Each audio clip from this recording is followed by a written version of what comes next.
Welcome to the first map, ATN DarK.ForcE against Mouse Hasu, aka HasuObs, in the Intel Extreme Masters qualifier. I think it was a quarterfinal match. Not entirely sure, but it's a best of 3, and we see the whole match on the fly. So if you are watching this on YouTube, please give thumbs up for every video, and probably leave some commentary or comments, what you liked, what you disliked. And well, when you're on Blip TV, comments are also pretty awesome. And you can download the podcasts from Blip, I'm pretty sure, on Blip as well. But on iTunes, when you go to Forsti-stream.de, you see the podcast icon, and you can link the podcast of all my uploaded Blip videos. All videos I upload there in the future are in English. To your iTunes, so your iTunes will download every video I upload there. And Hasu is building proxy pylons and proxy gateways. Just to mention that, and get rid or yeah, don't think about the advertisement I just made, but please give thumbs up and so on. Subscribe to my YouTube channel. DarK.ForcE is building a spawning pool first, 14 pool, 14 extractor, and he sees what's going on. DarK.ForcE is writing a small smiley there. When I played DarK.ForcE like 2 months ago, I did some funky cheese play with cannons next to his natural expansion on Metallopolis. And, well, he was not flaming me, but he was like, yeah, I don't like your play at all. Well, because cheese is not for improving your game, you know. It's only for winning the match. And I have absolutely to agree. So, of course, in this match, it's all about winning. It's not about improving. So we can't blame Hasu for building this proxy gateway there. And oh, he loses his first zealot. He tried to slip in this little nap here. I don't know how to call it. To have a smaller surface. So one zealot has to fight only 2 Zerglings. But he was surrounded and got some free hits. Oh, he gets a 3rd drone. This is of course a really big thing.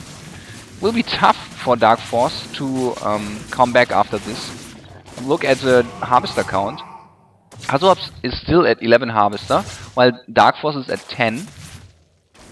He probably wants to build 1 or 2 more harvesters, but he's chrono boosting all the shit out of his gateways and building as many zealots as possible.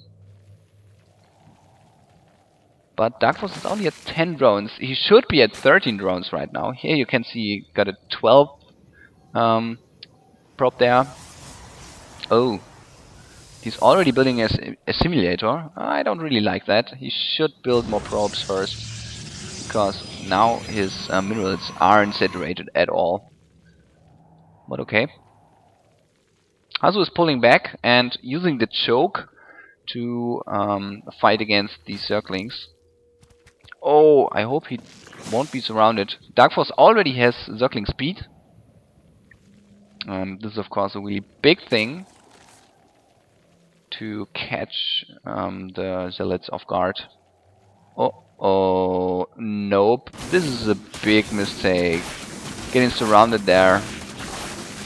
Hasu was not patient enough. Of course he can kill some Zerglings.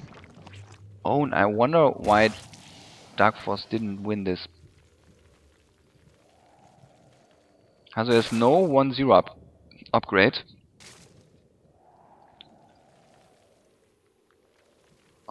Okay. So DarK.ForcE is still on 1 base. This is the big thing here. Both players getting some more workers. But DarK.ForcE is now at 17 workers. This is good for him. I would call it. Here's the first Stalker, so DarK.ForcE knows that his opponent has a cybernetics core. He probably can have a Void Ray soon, or maybe he wants to expand. So he needs to know what's going on there. And there's one Overlord, but another Overlord at the natural expansion would be nice. I'm sorry, I just need to cough sometimes because I'm a little bit ill still.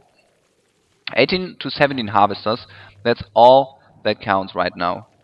Both players can't kill each other that well, especially because he has a Spine Crawler, and DarK.ForcE can always pull back to the range of his Queens, his Spine Crawlers.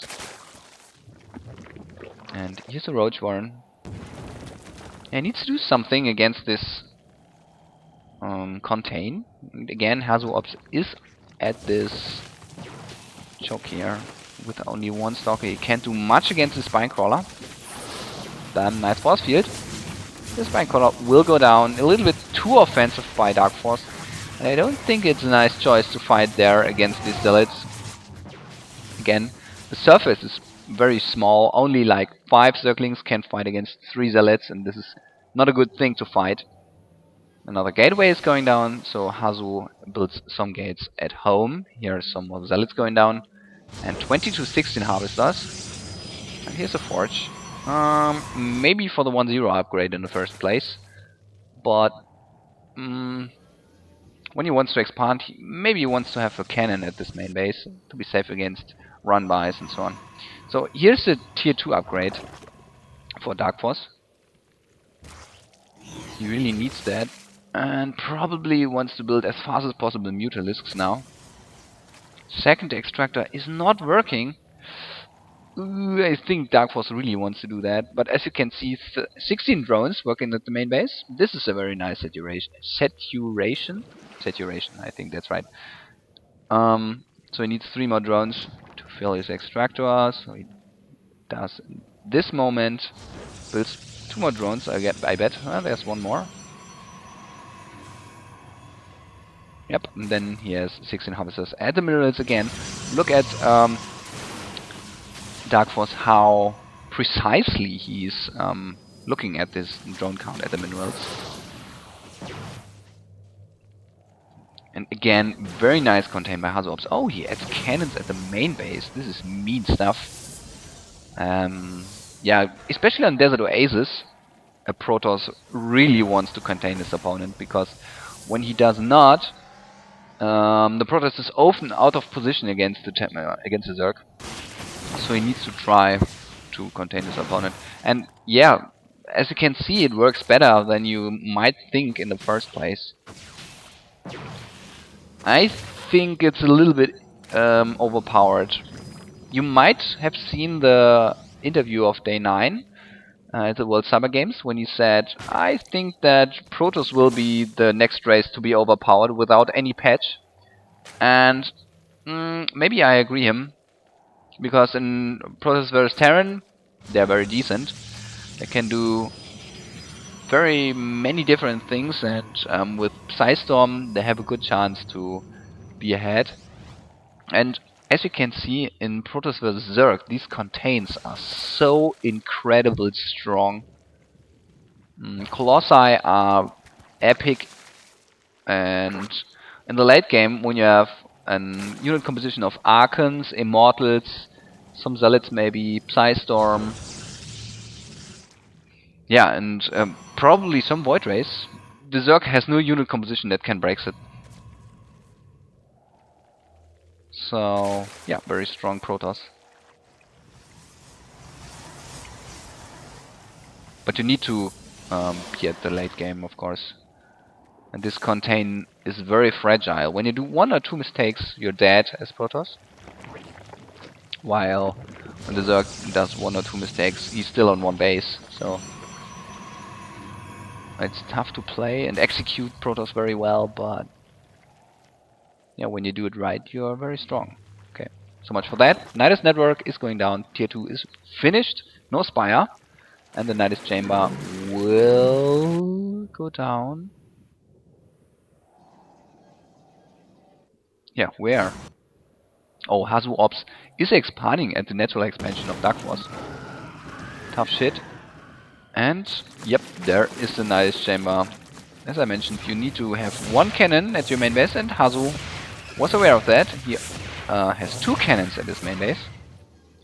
So Hasu, DarK.ForcE will have a look at the expansion, but no, here's an overload already. So he knows that there's no expansion.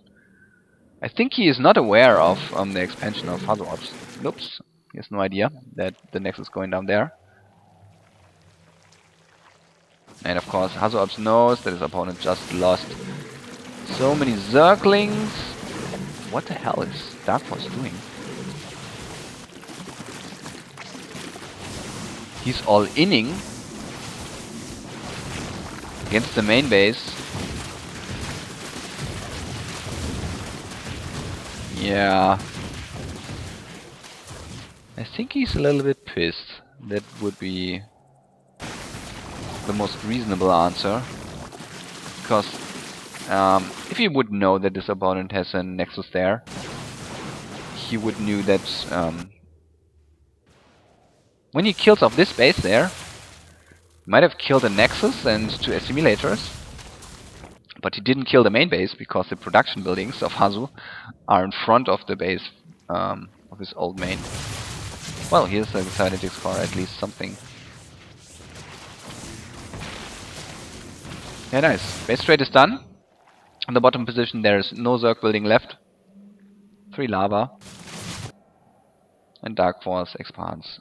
At the natural expansion of HasuObs, and Hasu is on 55 supply while DarK.ForcE is at 76.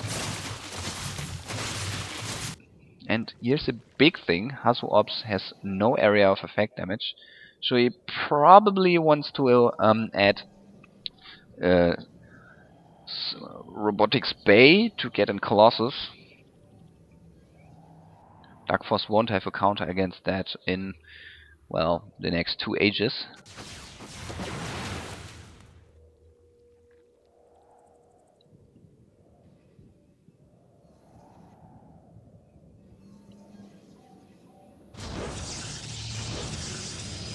But Hasu is a little low on probes. This is his problem right now. Should build more probes, but he's supply blocked, as you can see. And chrono boost them. But he will, I'm pretty sure. Here you go. DarK.ForcE gets his main base, his new main base up. There's only 1 structure left. And note that DarK.ForcE barely lost. I didn't get that in the first place, but needed to expand there. Otherwise he would have 0 buildings and already had lost. Yep, there's a spawning pool again. But look at the harvester count. DarK.ForcE rescued 19 harvesters, while, yeah, Hasu is at 11. And I think a big attack by DarK.ForcE would kill off everything. Well, he has 1-0 upgrades, so his zealots are pretty strong. So, no, I think both armies are even. Okay, spawning pool finished. And now he really wants to upgrade his hatchery to a lair. To a DarK.ForcE, do it. You can see his army is going. Oops, losing some speed links, of course, but not a big thing. Where's the lair upgrade? He gets a Roach Warren. There's the lair. Really, it's absolutely even in this case. More probes. Oh, I think Hasu slept there for a moment. Really big thing. Gets to additional assimilators. And note that Hasu really expanded at the natural expansion of his opponent. I just get it. He should have expanded with the gold minerals.